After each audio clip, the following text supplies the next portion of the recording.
Hey y'all, before we get started, we just want to let you know that the subject matter of this 5-part miniseries ended up being a little more topical than we intended it to be. We started researching and writing it more than 6 months ago, and the script was finished just a few weeks before the coronavirus epidemic became an inescapable part of our everyday lives. The story we're about to tell you is one of hope and healing, but it's also one of hardship, illness, and loss. And while it's a story about events from the past, the parallels with our current situation are hard to ignore, and some of the topics we'll touch on, like disease, quarantines, healthcare, might be difficult or unwelcome for some listeners right now. We totally understand, and that's why we want to give you this heads up, just in case. Thanks for tuning in, and we hope that over these next 5 weeks, we can help make your stay-at-home time at least a little more bearable. Stay strong, Texas, and enjoy the show.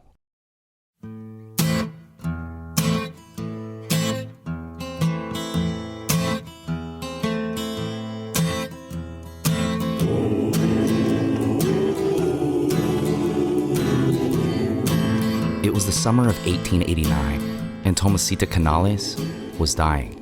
At first it was just a headache, but within a week, she was bedridden, writhing in the throes of fever, chills, hallucinations, and agony.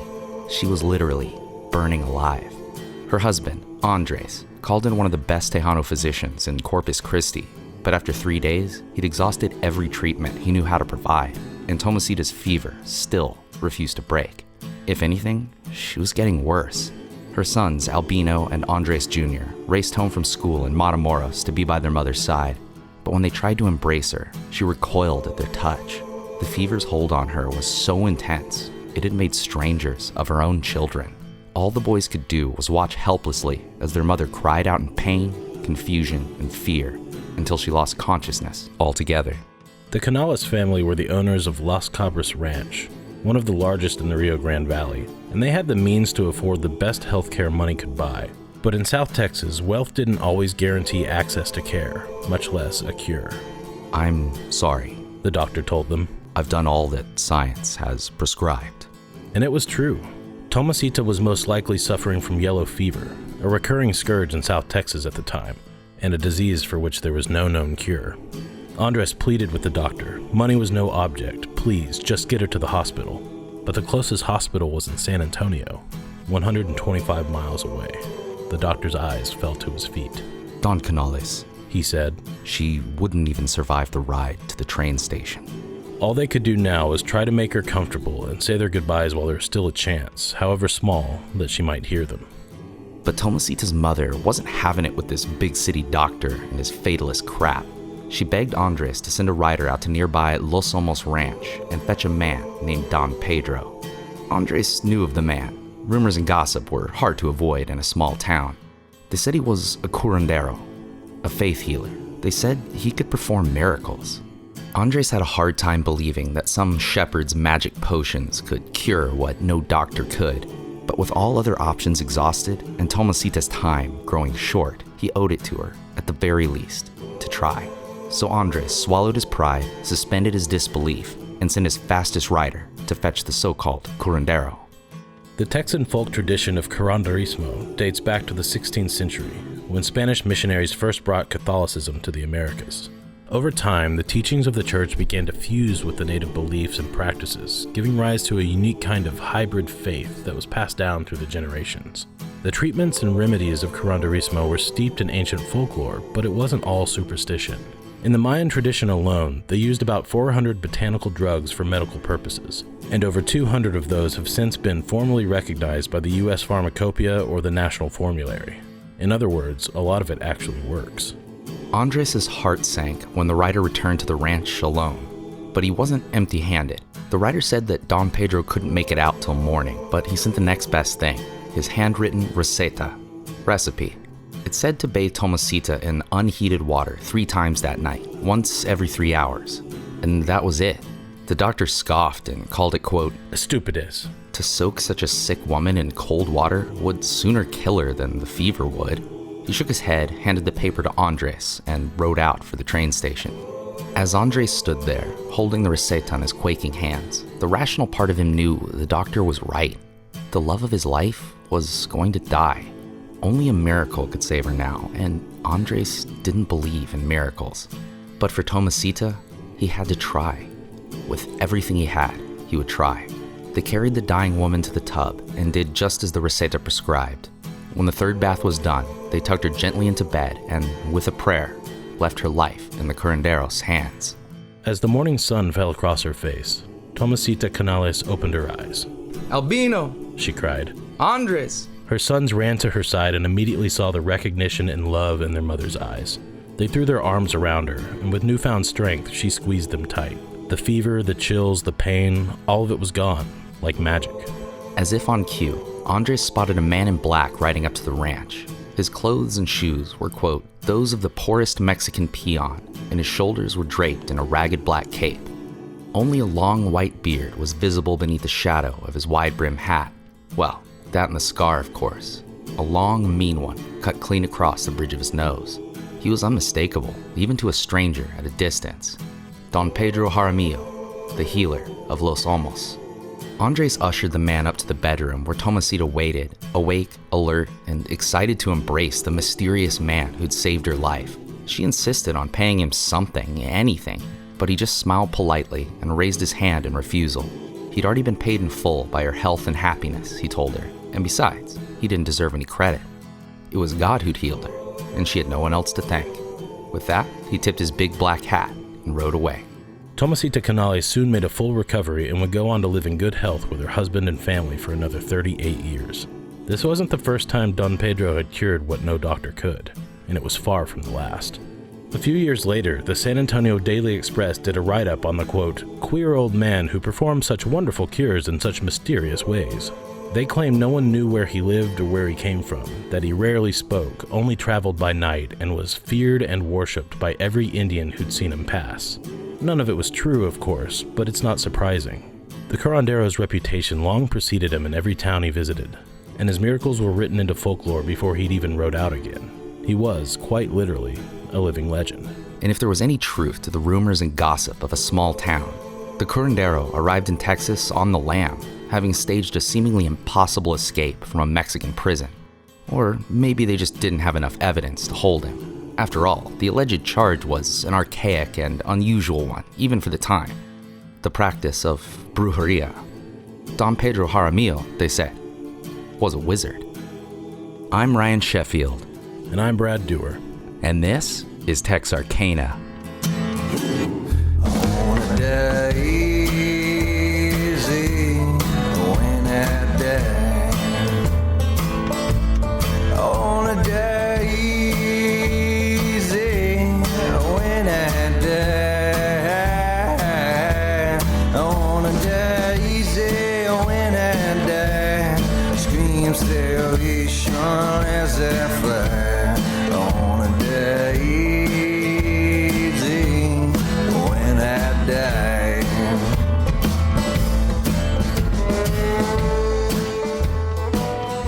Don Pedro Jaramillo was born into poverty in Guadalajara around 1829, but he wouldn't find his way into the historical record till 52 years later, when his mother fell gravely ill. Every night, he prayed for God to spare her. He begged, bargained, and pleaded, but with every passing day, her condition only got worse. It was like God wasn't hearing him, or worse, maybe he was. Pedro had lived his entire life by the word, as best as anyone could be expected to anyway, tending to the family farm and caring for his mother, the only person he had left in the world. As loath as he was to think it, much less speak it aloud, it just wasn't fair. It was cruel, wrong. So one night, Pedro Jaramillo refused to pray. Instead, with fists clenched and eyes skyward, he made a vow. If his prayers were to go unanswered, if God were to take her away from him, he'd leave Mexico and he'd never look back. He'd be forsaken, a man without a home. But God, again, refused to hear him. Or worse. In 1881, Pedro Jaramillo buried his mother, turned his back on Mexico, his home, and his God, and rode north for Texas. 700 miles is a long journey for anyone, to say nothing of a man rudderless and alone. So when he came upon a gang of liquor smugglers, he jumped at the opportunity for some companionship. The smugglers were bound for the border with a cartload of tequila and mezcal in tow, and Pedro was welcome to tag along, if he could keep up. It was a special delivery for an annual fiesta hosted by some important clients up in the Texas Rio Grande Valley, and the gang had to move fast if they were going to make it on time. We don't like to read too much into coincidence, but their clients just happened to be Andres and Tomasita Canales, 8 years, almost to the day, before Don Pedro's miracle. And the party they were hosting just happened to be a celebration of El Festival de San Juan Bautista, a Catholic holiday commemorating John's baptism and the redemptive, healing powers of water. But anyway, on June 24th, 1881, Don Pedro Jaramillo parted ways with the smugglers somewhere between the Rio Grande and Nueces rivers, where he instantly fell in love with the land and people of Texas, his new home. He built himself a modest thatched hut on the banks of the Los Olmos Creek, settling into a small Tejano community near modern-day Falfurrias. He took a job as a ranch hand, earning a monthly salary of just $2 and a bushel of corn. Adjusted for 2020 inflation, that's the equivalent of about $50 per month. Needless to say, he was extremely poor, but that suited him just fine. Poverty was all he'd ever known, and by all accounts, it was all he ever cared to know. Despite his lifetime of experience on horseback, Pedro was never much of a rider. And one day, while tending sheep at the ranch, he caught a tree branch to the face, knocking him clean off the saddle and shattering his nose. Dazed and bleeding, he dragged himself to the closest puddle of water, scooped up a handful of mud, and smeared it over his broken nose. He didn't know what compelled him to do it, it was just gut instinct. But within seconds, the pain was gone. The next day, he repeated the ritual again, just lying there on the ground for hours, basking in the cool, wet mud. By the time he'd washed his face clean at the end of the third day, his nose had completely healed, except, of course, for the scar. Long, mean, and unmistakable. That night, Pedro had a dream that was too real to have been a dream. A voice rang out from above, or within, everywhere, and told him he'd been blessed with a divine gift, what they called in Mexico a don, the supernatural power to heal others as he himself had been healed. That scar on his nose was the mark of his gift, and all who needed him would know him by it, even a stranger at a distance. But Pedro's don came with a catch. It could only be used in the service of God. If he were ever to use his power for profit or selfish gain, he would lose it forever, and his soul along with it. Pedro Jaramillo had been tasked, and his work had already begun. His boss at the ranch was sick, the voice told him, and it was up to Pedro to cure what no doctor could. When he woke the next morning, he went straight to his boss's quarters, and sure enough, he'd fallen deathly ill during the night. Pedro gave the man his receta, a cold bath once a day for the next 3 days. And again, it was just a gut instinct, the first thing that popped into his head. But again, it worked. So he started small, tending to his neighbors and anyone who happened to be passing through town. But word of the shepherd's miracles spread fast and far. And soon, hundreds of people from all over the state were making the pilgrimage out to his little thatched hut by the creek, hoping for the cure that medical science couldn't or wouldn't provide. Soon, the demand for his services had grown so large that he had to hire an assistant just to manage the crowds. The patients were sent into the hut one at a time, where they'd find Don Pedro waiting for them behind his kitchen table. They'd tell him about their affliction, or, as some claimed, he just knew before they even uttered a word. And then he'd give them his receta, sometimes spoken, oftentimes scrawled on a tiny scrap of paper. Whenever a grateful patient offered the curandero some kind of payment, whatever little they had, he always refused it. Any debt they owed, he told them, was to God. Sometimes they insisted or just dropped a coin on the table when they left, and Don Pedro put every cent of it back into the community to help those who needed it most. The recetas were fairly easy to follow and kinda weird. In the case of a woman with epilepsy, Don Pedro told her to stand outside, look up at the sky, and exclaim, "In the name of God," then drink a cold glass of water. For nosebleeds, he recommended drinking lukewarm water at nighttime for 7 days, using only your left hand to hold the glass. Or for more extreme cases, wearing clean clothes for 9 days straight, then pouring a bucket of water over your head before going to bed fully dressed and soaking wet. He once allegedly cured a paraplegic by throwing him into a creek and forcing him to swim his way out 4 times. And while the vast majority of the recetas involved water or mud, he'd occasionally prescribe more experimental treatments, like putting garlic in your shoes or drinking copious amounts of whiskey. As unorthodox as his treatments might seem, patients almost universally claimed that they actually worked. And as his popularity grew, he began making trips on horseback throughout the southern half of the state, paying house calls to those who didn't have the means or the ability to come to him. It's important to note that nearly 90% of people living in the Rio Grande Valley at that time were ethnic Mexicans, most of whom were poor and scattered throughout rural areas. Physicians, on the other hand, were predominantly white, clustered in urban areas and becoming increasingly more expensive. According to some sources we found, there was only one licensed physician serving a region that stretched 150 miles in every direction from Don Pedro's creekside hut. Sure, rubbing olive oil on your feet probably won't cure your gout, but for a lot of people living in the Texas borderlands, it was the closest thing to real healthcare they would ever get.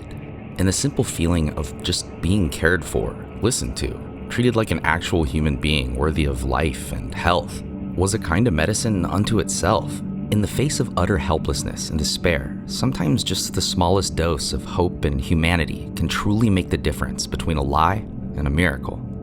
In the latter half of the 1800s, superstition and medical science were at a strange intersection. The old ways were dying out as new discoveries and advancements rendered their equivalent folk remedies obsolete. But the science wasn't quite there yet, and even when it was, widespread acceptance was slow to catch on, and of course, not everyone could afford it. As the historical trajectories of these two practices crossed, science and superstition found themselves on a more or less equal playing field, at times complementary, always in competition, and sometimes one and the same. The 19th century was haunted by recurring outbreaks of diseases humanity didn't have the technology to properly treat or cure. Devastating epidemics of cholera and other plagues ravaged the Gulf states for years at a time, killing tens of thousands of people. Yellow fever hit South Texas especially hard. Galveston endured at least 9 major epidemics. In the summer of 1839, it killed more than a 1/12 of all Houstonians. Less than 30 years later, 60% of the city's entire population became infected. Thousands died, including Margaret Lee Houston, the widow of the city's namesake. Yellow fever takes 3 to 6 days to incubate, and since the majority of people infected with it are just asymptomatic carriers, it tends to spread fast. For those who do experience symptoms, it's like having 3 days of the flu, and most people usually recover fully after that, but 15% of them aren't so lucky. Within 24 hours, the fever comes back with a vengeance, accompanied by crippling pain and bleeding from the mouth, nose, rectum, and eyes. Soon the intestines fail, and the internal bleeding mixes with the stomach acid, causing the victim to puke up what people at the time called the black vomit, a grotesque mixture of bile and blood clots. The kidneys fail about 48 hours later, and then jaundice sets in, causing the skin and eyes to turn the sickly shade of yellow that gives the disease its name. The infected person is soon overcome by horrifying bouts of delirium that can last for upwards of a week before death finally, mercifully, sets them free. Yellow fever first came to America on ships bringing enslaved Africans to the Gulf Coast, and it was reintroduced every summer by merchant vessels carrying off the sugar and returning with even more slaves to farm it. It wasn't until the 1880s that transmission of the disease was finally linked to mosquito bites, and even then, it would take another 10 to 20 years for that scientific breakthrough to translate into common knowledge. Germ theory, at least as we understand it today, was still a very new concept, and the average person either couldn't wrap their head around it or didn't believe it, if they'd even heard of it at all. Most people at the time, scientists included, thought the primary cause of illness was something called miasma, the poisonous vapors or fog made from the stench of stagnant water, rotting trash, and shallow graves. The Great Stink, as it was sometimes called, didn't just ride the wind, it literally infected it, turning it bad, and it would do the same to anyone who had the misfortune of breathing it in. Whether they know it or not, it's the reason superstitious folks still hold their breath when they walk past a graveyard. It's maybe not as cool as making the dead jealous or whatever, so don't ruin it for them. As science advanced, the theory had to be retrofitted to sound more modern and technical, invoking sanitation and particles and whatnot. But as late as the 1880s, folks still believed miasma was a malevolent supernatural force that slunk out of graveyards at night to infect the world with everything from cholera to obesity. In 1849, scientist and miasma skeptic Dr. John Snow, who did in fact know something, was the first to recommend filtration and the boiling of water, and that was huge. A year later, a sanitation engineer and miasma believer from London, Edwin Chadwick, declared that, quote, "All smell is disease," and proposed detailed reforms to improve sewer systems, household plumbing, and urban drainage.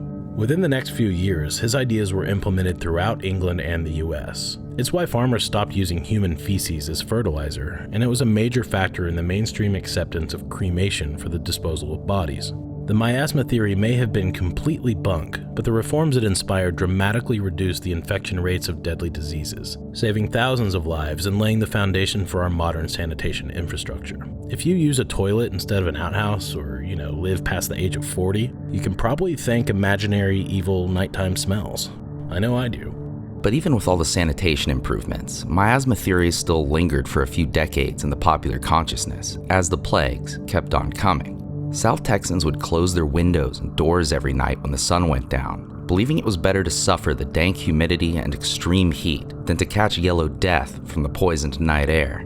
Fear all but shut down commerce during the summer months, devastating the economy on a near annual basis. Houstonians were afraid to even open their mail without first smoking the letters over the fireplace for hours at a time. Others took to burning barrels of tar outside their homes all night, every night, believing that the best way to neutralize supernatural poison gas was to fill the air with actual poison gas. As things continued to spiral out of control, the Houston government instituted a mandatory quarantine enforced at gunpoint by city police. Hospital workers and citizens alike were instructed to burn any and all clothing or bed sheets potentially contaminated by the infected or the dead. Other Gulf Coast and South Texas cities started doing the same, and racial minorities, especially Hispanics, became prime targets for arrest and detainment. That's why Andres and Tomasita explicitly sought out Tejano doctors. They were terrified that their family might be forced into a quarantine, and they made the right choice. At a time when the scientific treatment for fever was just sweating it out, the curandero's receta of drinking fluids and taking cold baths was actually kinda groundbreaking. Don Pedro was one of many healers at the time who embraced the practice of hydrotherapy, water as medicine, drinking it or bathing in it at certain times, in certain quantities, from certain sources. It wasn't a new idea either. Records of so-called water cures date back as far as Hippocrates, the father of medicine and the namesake of the Hippocratic Oath, so not exactly a quack. The practice saw its first resurgence in the 1600s when a doctor named Thomas Sydenham reintroduced it to Britain as a more palatable alternative to bloodletting. But in the end, draining sick people of their white blood cells somehow won out, and hydrotherapy fell back into obscurity. At least until the early part of the 19th century, when pretty much the entire Western world decided to get, way into ghosts. To be continued. TEX Arcana is written and produced by us, Ryan Sheffield and Brad Dewar. Recorded here in beautiful Denton, Texas. Home of the Bearded Monk, Armadillo Ale Works, New York Sub Hub, Cool Beans, Loco Cafe, Greenhouse, Juicy Pig Barbecue, Midway Mart, J&J's Pizza, 940's, Mulberry Street Cantina, Applejack's Liquor, Dusty's Bar and Grill, TJ's Pizza, Eskimo Hut, and dozens of other local businesses that are staying open right now to provide curbside and takeout. They need our support now more than ever. They're the beating heart of our town. So Denton, while we weather this crisis together, let's show them just how much they mean to us. Our theme music and this episode's outro song are by Whiskey Folk Ramblers. They're one of our local favorites. We're good friends with them. But now might be a good time for any of y'all listening to reach out to your local artists and musicians and service industry workers and see if they need any help, financially, emotionally, whatever you can offer. All we've got is each other. Additional music by Less Than One, available at freemusicarchive.org. We'll be back next Friday with part 2. In the meantime, please, take care of each other. Thanks for listening, y'all. Stay home.